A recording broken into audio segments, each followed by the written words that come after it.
তাহলে কি খবর তোমার? আলহামদুলিল্লাহ ভালো, তোমার? আল্লাহ পাক ভালোই রাখছে। এই তো না যে দিনকাল করে গেছে গা, বৃষ্টি বাদল নাই, খেত খোলা দেওয়ার না সব শুকাই গেছে, এই জমি জমা আমার।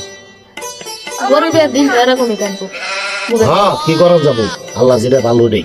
ভাই। আজকে রাতে তো আমি সুন্দর একটা স্বপ্ন দেখছি। কি স্বপ্ন দেখছ? স্বপ্নে দেখি তুমি গুয়ের বাগান উড়াইছো, মধুর বাগান তুমি উড়াইছি। হাই হাই রে, এই স্বপ্নটা দেখছো তুমি? হ্যাঁ, আমার এই গুয়ের বাগানে ফেলাইলা?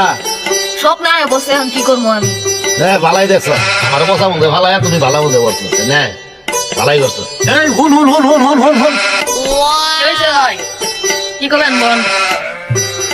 কিন্তু বহ, আচ্ছা সুন্দর একটা কোন স্বপ্ন দেখছি আমি, বক বিশাল একটা স্বপ্ন দেখছি, তুমি তো স্বপ্নটা দেখছো, এর পরবর্তী স্বপ্নটা আমি দেখছি আজকে। স্বপ্নে দেখি যে আমি বলছি গুয়ের বাগানো আর তুমি বলছো মধুর বাগানো, বুঝছো? হ্যাঁ, এটা দেখি যে তো আঙ্গুর দুইজনে শরীরে জায়গা পয়সা, তাহলে কি করবো, পরিষ্কার তো করা দরকার। আশেপাশে খুঁজে গেলাম, মনে হয় পুকুর টুকুর নাই, টিউবওয়েল কিছুই নাই, একবারে মরুভূমি করে আর ভুতি বাইর করলাম। ভুতি বাই করে কইলাম যে তাহলে তুমি আমার শরীর চাড়ো, আমি তোমার শরীর চাড়ে দিই, তাহলেই তো পরিষ্কার হয়ে যাবো গা।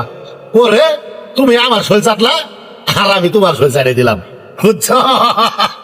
হাই রে, ইলা আমারে তো গু খাওয়া লাইলো, ইলা স্বপ্ন আর দেখান যাবো না।